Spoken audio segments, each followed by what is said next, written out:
भुवनेश्वर से लगभग 60 किलोमीटर दूर स्थित कोणार्क सन टेम्पल, कोणार्क सूर्य मंदिर के बारे में आपको बता रहे हैं।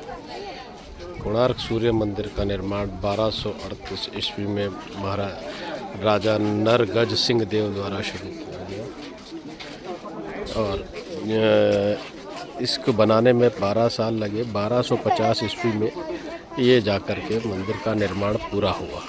पीछे जो आपको सबसे ऊंची चोटी दिख रही है, ये करीब 127 फीट ऊंची है। इसके पीछे एक और मंदिर था जो कि 227 फीट ऊंचा था। इसका जिसको पे एक 50 किलो मैग्नेट लगा हुआ था और क्योंकि वो मैग्नेट समुद्र में आते हुए जहाज़ को अपनी तरफ खींच लेता था, इसलिए पुर्तगालों ने जब भारत में प्रवेश किया तो उसको बम से गिरा करके बम मार के गिरा दिया गया। इस अगर मंदिर की कलाकृति देखें और इसके बारे में बताएं तो आपकी दिनचर्या पूरे वर्ष का हिसाब इसमें देखने को मिलता है। ये प्रवेश द्वार है जिसमें शेर, हाथी और नीचे एक बच्चा दिख रहा है। दोनों दरवाजे पे एक सी ही मूर्तियां हैं और ये एक ही पत्थर से बनी हुई मूर्तियां। ऊपर जो स्थल दिख रहा है इसको डांसिंग हॉल कहते हैं तथा इसमें कहा जाता है कि मौसम जैसे 3 मौसम होते हैं, सर्दी, गर्मी और बरसात, उस हिसाब से सूर्य की पहली किरण सूर्य मंदिर में अंदर पड़ती थी। इसमें आपको अब इसकी चारों तरफ का हम आपके बारे में बताते हैं। इसमें अगर देखें तो इसमें 3 भवनों के हिसाब से बनाया गया हुआ है, जिसमें आपका बाल्य काल, उसके बाद व्यस्क काल और उसके बाद वृद्ध काल का दिखलाया गया हुआ दर्शन है।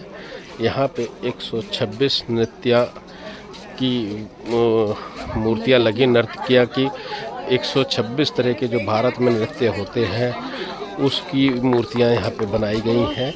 इसीलिए इस स्थान को बोलते हैं डांसिंग हॉल बोलते हैं। इसमें अलग अलग तरीके से इसको दिखलाया गया है। अलग अलग नृत्य इसमें दिखलाए गए हैं। कहीं पे मल्ल युद्ध है, कहीं पे कोई नृत्य है। अगर इस मूर्ति में देखें तो ये आपको ये मूर्ति में राधा कृष्ण दिखेंगे, इसमें नरसिंह भगवान दिखेंगे। इधर ये हनुमान जी की मूर्ति है, वो भरतनाट्यम, ऊपर भरतनाट्यम दिख रहा है। तो इनको अगर आप ध्यान से देखें तो इस तरह की मूर्ति है। इस हॉल को डांसिंग हॉल भी कहते हैं। इस भवन को इस मंदिर को 4 भाग में बांटा है। ये प्रथम भाग जिसको अपनी डांसिंग हॉल कहा जाता है। सामने अब ये जो बड़ा मंदिर दिख रहा है इसमें इसको प्रार्थना हॉल कहते हैं, जिसमें ये होता था कि पहले आदमी खड़े होकर के यहाँ पे पूजा करते थे, प्रार्थना करते थे। इस मंदिर के द्वार पे 7 घोड़े लगे हुए थे। 7 घोड़ों जो कि टूट गए हैं और अब साथ में ही इनको स्थापित किया गया है। 7 घोड़ों में 4 राइट हैंड साइड में थे, दाईं तरफ थे और 3 बाईं तरफ थे। 7 घोड़ों का मतलब होता था सप्ताह के 7 दिन, इसलिए उनको 7 घोड़ों में लगाया गया है। ये मंदिर की अगर नीचे की हिस्सा देखें तो उनमें सब जगह कमल की तरह से ये पंखुड़ियाँ बनाई गई हैं, इसलिए इसको कमल का शेप में भी इस सूर्य मंदिर को बनाया गया हुआ है। ये घोड़े यहाँ से टूट गए हैं। ये प्रार्थना हॉल है। इसमें भी अगर आप देखें तो 3 भाग में इस मंदिर का आप देख सकते हैं, बाल्यावस्था, वयस्क अवस्था और वृद्धावस्था। तो इसको देखेंगे, इसमें अगर आप देखें साइड में इसके पहिए लगे हुए हैं, जिसमें से एक पहिया हमारे 10 रुपये के नोट पे भी दिखाया जाता है कोणार्क सन टेम्पल का। ये अगर देखें तो ये पहिए यहाँ पे चित्रित है। इस तरह के पहिए पूरे ये मंदिर जो है रथ के डिज़ाइन में बनाया गया था, इसलिए आगे 7 घोड़े लगे हुए थे। ये जो रथ का पहिया दिख रहा है ये रथ के पहिए हैं। इसमें 24 पहिए हैं, 12 एक तरफ 12 दूसरी तरफ। यानी अगर 12 माह को देखें और उनको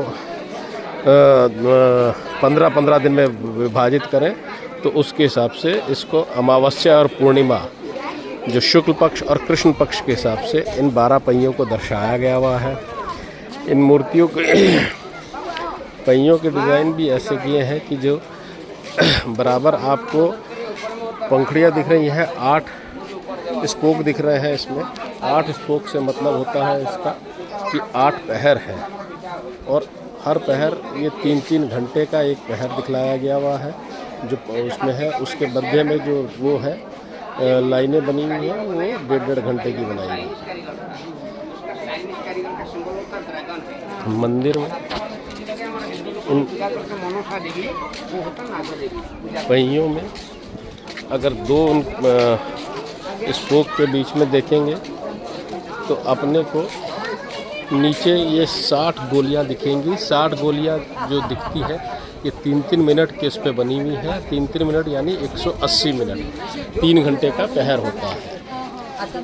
इसमें अभी भी जो ये बीच में एक्सेल बना हुआ है, स्पोक बना हुआ है, उससे जो रोशनी पड़ती थी, सूर्य की रोशनी, उससे समय नाप करके इनकी संरचना की गई हुई है और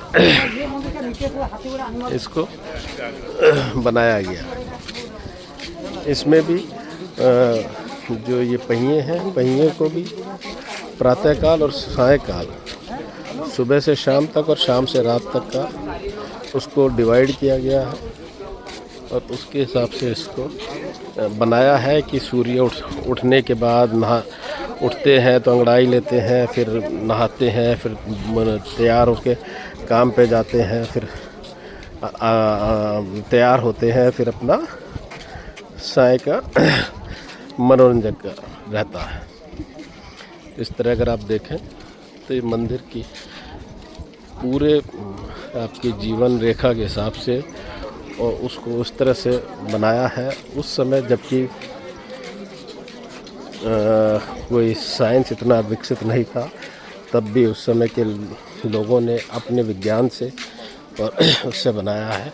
ये जो सामने